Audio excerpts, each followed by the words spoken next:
Alright, UFC 314 was this weekend, headlined by Alexander Volkanovski versus Diego Lopes. Alexander Volkanovski was victorious. He broke the curse, 35 plus curse. He's the first fighter, 35 years and older, to win a title fight. The weight class is 155 and below. He's also the first fighter to win a UFC title after losing back-to-back title fights. Obviously, he lost to Ilia Topuria. He lost to Islam Makhachev before that. What a legend, man. This guy is genuinely elite. And a lot of people doubted him in this fight because obviously the age, the statistics were against him, the odds were against him. But I'll be real, man. Alexander Volkanovski is that guy. Let me go into the UFC. I want to see if I can find the fight stats. Here we are. 61% significant strikes. So 61% of the strikes that he landed were significant strikes. 259 total strikes thrown over against 194. 158 landed to 63. More than double. Elite striking from Alexander Volkanovski. And to be fair, going into the fight, we should have known as a community that, one, he's the better striker. Two, yes, Diego Lopes has knockout power, but have we really seen him go up against a fighter like Alexander Volkanovski? This is the first time he's fought someone of that elite ilk. I mean, he fought Movsar, but Movsar is a little bit of a different challenge. I mean, he's more of a grappler, wrestler. They kind of match up well. It was a short notice fight, so there wasn't really much game planning. So I guess they both didn't really know what to expect. But even then, man, Alexander Volkanovski, what a fighter, man. Just look at the numbers, man. I wonder if I can find the per round numbers. So the judges' scorecards, as you can see at the top there, details. Sal Diamato, 49-46 for Volk. Chris Lee, 49-46 for Volk. Derek Clearly, 48-47 for Volk. I had it 49-46. I had one, two, it was round one. Let me see. I think I have my notes here, actually. I think it was round one, round two. I think round three, or maybe round four was. Let me see. Okay, yeah, I've got a breakdown here. Round one, incredible first round for Volk, dominant in the stand-up, clinch, and on the ground. Early on, it seemed that Volk is just a level above Lopes. However, Lopes has the power, reach, and grappling ability to do damage if he was able to stay in the fight. Round two, another solid round for Volk. The feint and mixing it up, giving him a lot of success. Lopes gets a knockdown right at the end, which could give him massive confidence going forward. Now, with round two, as we can see here, the knockdown was given to Diego Lopes. I've seen online a few discussions about whether or not that round should be Diego Lopes's or not. Now, me personally, I think it was a Volk round, mainly because he dominated the whole round. Yes, Diego Lopes knocked him down, but it wasn't like a crazy knockdown. Like, it didn't look like it was leading to a finish. Volk kind of popped up straight away, was able to get his guard up, evade, and survive. I mean, there was only a few seconds left anyway, so it wasn't the craziest thing. It looked more like he brushed him, caught him off guard, rather than like actual damage. It didn't look like Volk was like on like Quay Street. He wasn't like, his legs didn't really go underneath him. It was more off balance, caught him. Oh, I got knocked down. You know.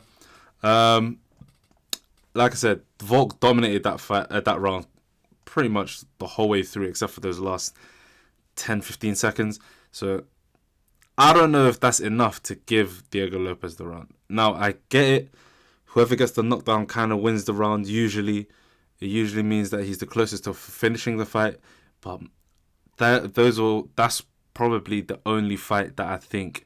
Sorry, this is one of the situations, probably the only situation that I've seen where I'm like, yeah, even though you got knocked down, it's still your round. Round three, closer round, could be a swing round. Lopes seems to be growing with each round, making it a less technical fight and going forward with pressure and picking moments to strike. Volk looks great, continuing his feints and mixing it up. So early on, I think what Diego Lopes was finding himself doing was trying to compete technically with Alexander Volkanovski when it comes to the point fighting, the boxing, the striking, City kickboxing, guys. Alexander Volkanovski is one of the greatest guys when it comes to setting up strikes, feinting, exiting, and entering at the right time, landing, and not getting hit as well. Diego Lopes was just not going to do that. He was slower. He had the power in him, but even then, it didn't really look like his power was phasing Volkanovski that much. Volkanovski was willing to go into the fire with him. Maybe early on, he kind of felt the strike and thought, you know what, this isn't one of those guys that is like crazy powerful. I don't know. I'll probably have to see the post-fight conference, post-fight press conference to see what he was saying about that. But I don't know, man. He was willing. It looked like to me he was willing to go into the fire right there, and yeah, I mean, it proved. Like I said, round 3, it proved to be too much, and Diego Lopes kind of switched up after that, which kind of made him look more dangerous. But again, Volkanovski was able to kind of pick his moments, pick his spots. He was able to kind of strike and evade and stuff like that. Round 4, Lopes scraped across Volk's eye and catches him with an uppercut. Volk done well to compose himself and get back into the round. It's a professional performance from now on for Volk. One round away from becoming a champion. Yes, so I think round 4 is the one that I gave to Diego Lopes because of the strike landing. He caused a lot of damage. But even then, looking at the numbers right here, it looks like Volkanovski outlanded him, but those strikes meant something. Sorry, which one I'm looking at? Round 4. Yeah, he did compose himself and land, but I think it was early on where he caught him, where Diego Lopes caught him with the right hand, kind of hurt his vision. Even when he got to the stall at the end, he was saying, "Oh, I'm starting to get my vision back," which is good. You don't really want to see the worst in those kind of situations. I mean, getting punched in the eyes, I can only imagine this be a terrible feeling. But yeah, I think that was the round that I might have given him. I think I need to watch the fight again, but I'm pretty sure that's the round I gave him. And then round 5, professional performance, stayed behind the jab, mixed in kicks, hooks, some good significant strikes. Lopes pressuring the whole time, but unable to land anything too significant. I think 4-1 Volk. Pretty much, yeah, round 5. I think I saw Lerone Murphy tweeting, "Is Volk running?" And I kind of guess so, but at the same time, you're 3-1 up. You just need to win the round. It becomes a sport at that moment, you know. Rather than a brawl, it's a sport. You gotta pick your moments, stay behind the jab. Diego Lopes was pressuring him, but was just not able to land anything. Volkanovski, man, he's too good. What can we say, man? He proved a lot of doubters wrong. He was able to get the victory. I think the only thing that comes to my mind regarding this victory is that maybe we overestimate Diego Lopes for beating someone like Brian Ortega. Brian Ortega isn't the cleanest striker. Brian Ortega isn't really great at striking, to be fair. He can hang with people. I think a few years ago he was able to strike with people, hang with people, but we've seen time after time after time when he comes up against someone that is fairly decent at striking, it's just too much from him. Volkanovski was too much for him. Diego Lopes was too much for him. Max Holloway was way too much for him. Let me see if I can actually bring up his name. Let me see if I can. I want to see who else he fought. But maybe that victory, we kind of overrated Diego Lopes after that. Which is kind of sad to say because Brian Ortega's my guy, man. I was really impressed when he came back from a long layoff and beat Yair Rodriguez. But yeah, man, maybe it was the layoff and everything. I don't know, man. Even in the Yair fight, he wasn't doing great. He was able to pick out. He was able to win with the submission. Now that I think about it, yeah, he was able to hang with Chang Sung-jung, but it's aging Chang Sung-jung. This fight here, he impressed us. He was able to knock out Frankie Edgar. First person to knock out Frankie Edgar, I believe, in history. Cub Swanson, guillotine. Renato Meccano, guillotine. Clay Guida isn't the cleanest striker. Again, these guys aren't the elite of the elite, but when it came up against the elite strikers of the division, you can see 1, 2, 3. It was tough. Yeah, this fight his shoulder went, but even then he was probably losing. I don't know. Even this fight he was losing, and then Diego Lopes is just masterclass. He wasn't able to take him down. Diego Lopes looked massive compared to him. was able to stuff all the takedowns. Brian Ortega isn't really a great wrestler either. So it was a long day for him. But yeah, I think maybe we were too quick to rate Diego Lopes as one of the elites in the division. Now, looking at the rankings. Actually, before I look at the rankings, I'm going to bring this up here. But with Volkanovski's victory, like I said, the first fighter, 35 plus, to win a title in the division is 155 and below. So that's 155, 145, 135, 125. Before it was 170. But actually, no, it wasn't 170. I believe the two other people above the age at 170 were Bilal Muhammad recently, and Tyron Woodley was able to win the belt. Although when he won the belt, he was fighting someone that was older than him. So he was 35 at the time. Robbie Lawler, I think, was maybe like 38, something like that, 37. So it doesn't really count there. He was still the younger fighter. But man, he done it. He really done it. A lot of people are starting to discuss whether or not he is the featherweight GOAT. Volkanovski featherweight GOAT. Let me see if I can find that image. I saw an image recently comparing him to Aldo. Compared to Aldo. There's like a side by side. Here it is, I think. Is it this one? This one might be old.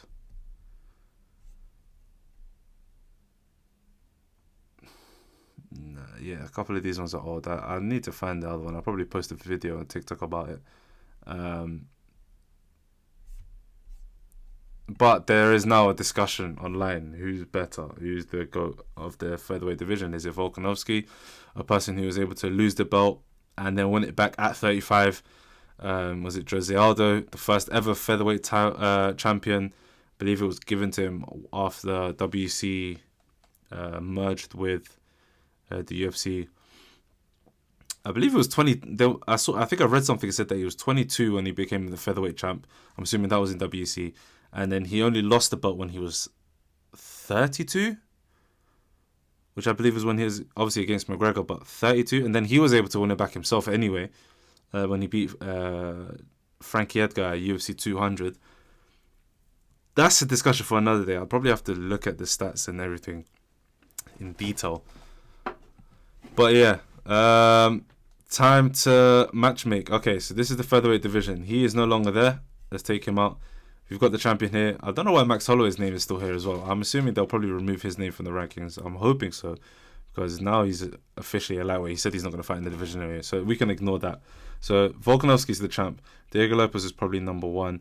I wonder if Yair would leapfrog him after the victory against Mauricio Pitbull. No, not Mauricio Pitbull.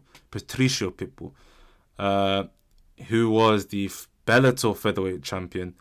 He didn't look great in that fight. I think Yair was just a matchup nightmare for him, to be fair. I would assume he joins the rankings, however, somewhere. Maybe Bryce Mitchell falls out because he did lose. I'm not sure. Maybe we could see some people sliding out. Maybe Danny Gay slides out, Calvin K. I don't know. Did Danny Gay get a win on the night, actually? Let me have a look. I don't think I know he was on the prelims. Okay, yeah, he got a knockout victory, actually. Okay. Oh, I saw something about this being a bad stoppage from the ref or something like that, so I'll have to look into that. But I would assume he probably keeps his spot. I don't know. But yeah, thinking about matchmaking, what's next? So Yair got the victory. Movsar is probably going to be next, let's be honest. Unless the UFC want to do what Yair said. UFC Mexico is coming up. Fight card in Guadalajara, in mainland Mexico. They'll probably want a Mexican fighter on the fighting for a title on the card. They don't really have anyone else at the moment. Maybe they'll do Brandon Moreno versus Alejandro Pantoja. I don't know, but that would be a good fight. Although, has Volk fought him already? Volk has fought him already, right? I'm not mistaken. Volk record. To be fair, he completely cleaned the division, didn't he? Yeah, he battered him. Yeah, I remember this fight. Yeah. This was in between the fight as well. So in between the two Islam fights. This is when people doubted him, thinking, yeah, he actually had the chance to take the belt. I remember because he became interim champ, but he put a clinic on him. So I don't know if they're going to give him this fight.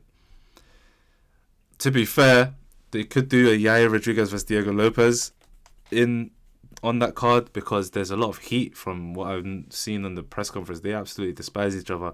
Yair Rodriguez was actually saying that he doesn't agree with Diego Lopes representing two countries. He doesn't understand it, because Diego Lopes is originally Brazilian. He moved to Mexico, I believe, at the age of 10 or 11, something like that. Was it 10 or 11? I think it was as an older child, early teen years, to basically train and figure out life, live the dream. He left his family. Diego Lopes leaves Brazil. Let me see if I find an. I'm just wondering at what age. Oh no, it was 11 years ago. So how old is he? Diego Lopes. 11 years ago. Okay, so when he was 19, he left to pursue this dream as a fighter. So basically, what Yair Rodriguez is saying is like, okay, I left Mexico. I live now in the US. I live in Chicago. I train in Chicago. Lived there for I think he said 8-9 years or something like that. He loves the country, but he wouldn't then represent the country because he's Mexican. He's saying he doesn't understand how Diego Lopes just randomly decides to represent a country, even though he's moved. I don't know. I don't fully agree with that mindset. I guess it's to each their own. I can see it with Ilia Topuria as well. He's been doing that with the Spain and Mexico, but I guess it's kind of different. I don't think he lived in Georgia. I think he was born in Germany, moved to Spain or something like that.